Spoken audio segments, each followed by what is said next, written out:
If I only had a couple of minutes to speak to the world, all I would say is your future self is begging you to start making changes. I'll admit it, I used to be like many of you, doing whatever I could just to stay comfortable. But that was until I discovered this simple method that I'm going to share with you now. So I highly suggest watching this video all the way until the very end, because if you do decide to click off this video, then it's only going to reinforce you to stay inside your comfort zone. But first, let me start with some really important psychoeducation. There are two specific processes that allow this method to really work. The first is neuroplasticity, which is the brain's ability to reorganize itself by forming new neural connections and pathways in response to learning a new stimulus or skill that allow for adaptation. The second thing is positive reinforcement. Positive reinforcement means the addition of a stimulus as a reward to make you more likely to repeat the behavior. This method aims to create a synergistic fusion of both neuroplasticity and positive reinforcement through creating an exposure hierarchy. An exposure hierarchy allows us to do two really important things. The first one is developing a non-threatening association to the stimulus with the help of neuroplasticity, and the second thing is to allow us to retrieve these newly learned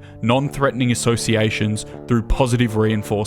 How we create an exposure hierarchy is by outlining a hierarchical table from least scary to most scary, with a score from 0 to 100 on how impactful it would be for you to step outside of the comfort zone. Once you've created it, I want you to go through the hierarchy and keep facing each fear multiple times until it becomes really easy, and then progress further. But I want you to treat it like progressive overload in the gym, because you wouldn't just go and bench press 315 pounds on your first try.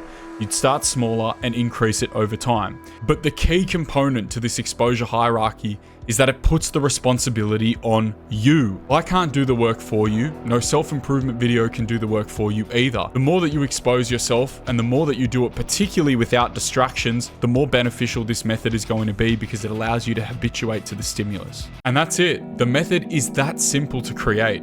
But now the hard part relies on your willingness to make changes. But just remember that all of you are the maker of your own destiny, and fear is an arbitrary value that you have created, which means that you have the power to abolish that fear as well. So get off YouTube, face your fears, and go and become who you were born to be.